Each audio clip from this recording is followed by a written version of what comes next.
যারা পোল্ট্রি ফার্মের সাথে জড়িত রয়েছে। এই সেক্টরটা কিন্তু দিনকে দিন অনেক দূরে এগিয়ে গিয়েছে। এক সময় কিন্তু আমরা যখন অনেক ছোট ছিলাম, শিশুকাল ছিল, তখন কিন্তু ডিম ওইভাবে কেউ ঠিকভাবে পেত না। এখন কিন্তু দিন দিন কিন্তু ডিমের উৎপাদন বৃদ্ধি পেয়েছে। এই পোল্ট্রি সেক্টরের উন্নয়নের ক্ষেত্রে হওয়ার কারণে ডিমের পাশাপাশি মুরগির যে মাংসটা, সেটাও কিন্তু মানুষের কাছে সহজলভ্য হয়েছে।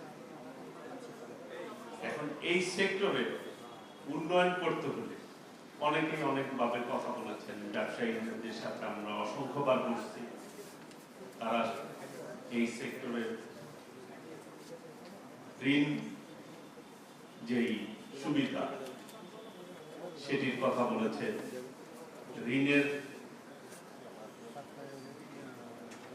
পার্সেন্টেজ যাতে, সুদের পার্সেন্টেজ যাতে কম হয়, আমদানিতে যাতে শুল্ক কম হয় এবং ট্যাক্সের বিষয়টাও তারা অবহিত করেছে।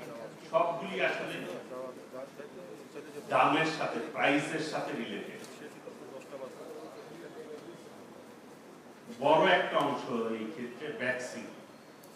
সেই ভ্যাকসিন কিন্তু আমরা আমদানি নেব।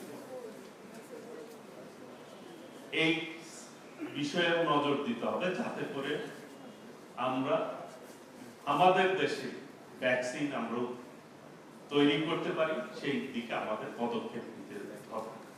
কারণ ৫,০০০ কোটির অধিক কিন্তু ভ্যাকসিন আমরা আমদানি।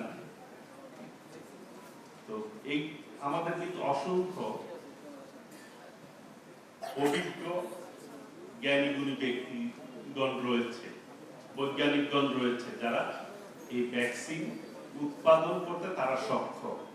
আমাদের এই বিষয়টি নোটিশে নিতে হবে এবং এটি আমাদের নিজেরা যাতে স্বাবলম্বী হই সেই ব্যাপারে পদক্ষেপ নিতে হবে।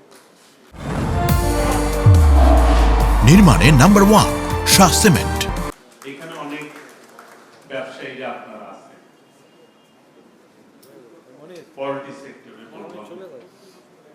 যে অ্যান্টিবায়োটিক ইউজের ক্ষেত্রে আমরা সর্বোচ্চ সতর্কতা অবলম্বন করতে হবে।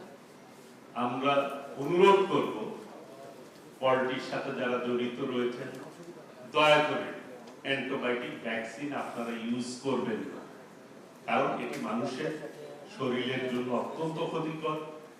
যে নিরাপদ খাদ্য সেটি আমাদের যদি আমরা নিশ্চিত করতে চাই আমাদের জনগোষ্ঠীর জন্য, আমাদের জনগণের জন্য, ভবিষ্যৎ প্রজন্মের জন্য, কারণ এই চিকেন যেটি সেটি কিন্তু বেশি খায় আমাদের বাচ্চারা।